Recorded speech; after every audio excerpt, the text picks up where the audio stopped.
Hey guys, it's A-Dogs, and welcome to my channel. So today I'll be showcasing my iteration of the Orfist Regis deck profile. So we'll start off with the ride line. So for the 0 we run Cardinal Fang Phoebe. For the grade 1 we run Cardinoid Rotus. For the grade 2 we run Cardinoid Cubicia. And then for the grade 3 we run Orfist Regis. But for the remaining 3 Orfist Regis we run on the main deck. And Cardinal Dominus Orfist Regis skill is: when this unit is placed on Vanguard Circle, choose up to one world card from your hand or drop and put it into your order zone. And then its second skill, Auto Vanguard Circle: when this unit attacks, if your world is Abyssal Dark Knight, you can counter +1 and discard a card from your hand, and for every 2 world cards in your order zone, call up to 1 Shadow Army token to Vanguard Circle, and this unit gets power +5 until the end of turn. So for example, if there are 4 world cards, it will get plus 10k. Next, we run 4 Cardinal Fang Daedal. So when this unit is placed on Vanguard Circle, if your world is Abyssal Dark Knight, you can counter +1 and call a Shadow Army token to Vanguard Circle.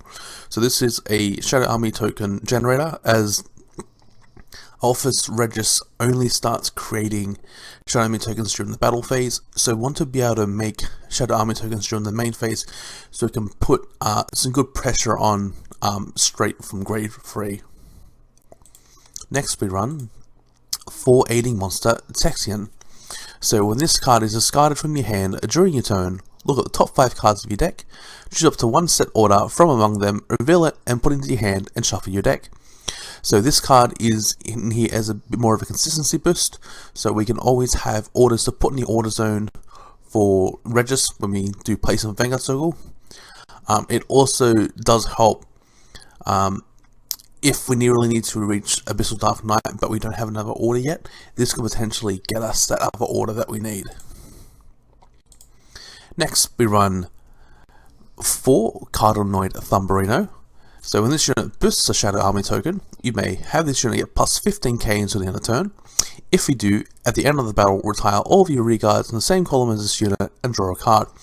So this makes really big columns of the Shadow Army tokens, and if you can get 2 on board on both reguard circles, you can start making some big threatening columns that can kind of be harder to guard, especially when you go for Orfist with 5 attacks. If you just do your normal Shadow Army tokens, just swing with them, and then when Orfist Regis brings out your other tokens, you can make Thumberino make really big Shadow Army token columns, which potentially could not be guarded. So it's a very, very good piece on the deck. Next we run 2 Cardinal Prime Icolpa. So when this unit attacks or boosts, if your world is Abyssal Dark Knight, you can retire a Shadow Army token and countercharge 1. So the reason why we run 2 Cardinal Prima Icolpa in the deck is that since with Orfist Regis we're going to be calling over our Shadow Army tokens, we might as well have ways to sack the army tokens since we're going to be calling more anyway. And the fact that Icolpa allows us to countercharge 1 when she attacks or boosts, we can do this every turn, so we have a countercharge engine going on. You can run Bubble Mine as well, but I don't think it is as good as Icolpa at the moment from testing. Next, we run 4 Violet Dragon, Self-Explanatory PG, and then next we'll go into our orders. So, first of all, we run 4 Overcoming an Eternity. So, you play this with the cost of Soul Blasting 2. Continuous in the order zone. If your order zone has world cards, the following effects are active according to the number of cards in your order zone. +1 card, your world becomes Dark Knight. +2 or more cards, your world becomes Abyssal Dark Knight. In the order zone, when your Shadow Army token is placed, that placed unit gets power +5 until the end of turn. So yes, the Soul Blast cost is very heavy, but since Orfist Regis can cheat the cards out of hand of the Soul Blast, we can stack multiple of Overcoming in Eternity in our order zone, and we can start making really big Shadow Army tokens above themselves. So we can have our army tokens go from 15 to 20 to essentially even 25. And if we can call multiple army tokens out, even put them in the column or in the front row, on Persona rides, it can get up to 35 or even more. This is a very, very solid card, and it's just great that Orfist Regis allows us to cheat them out.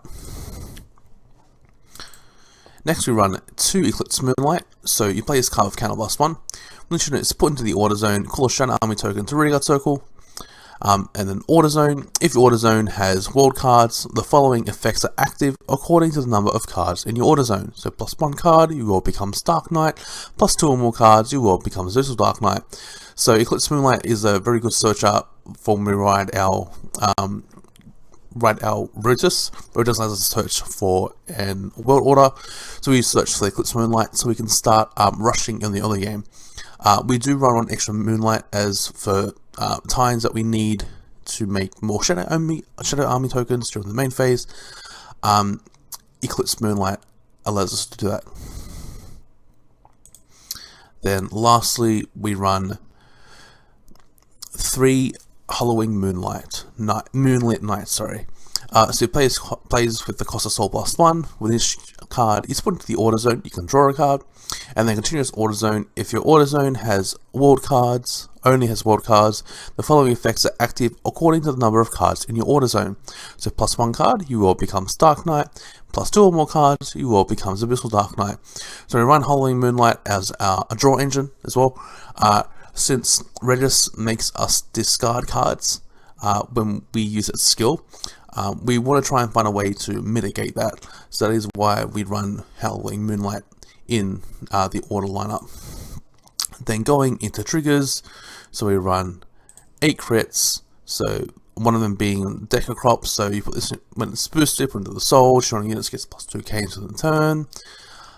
We run 3 draws, as I said, the deck does need to discard with Orfist skill, so you want to make sure you have ample amounts of cards to discard.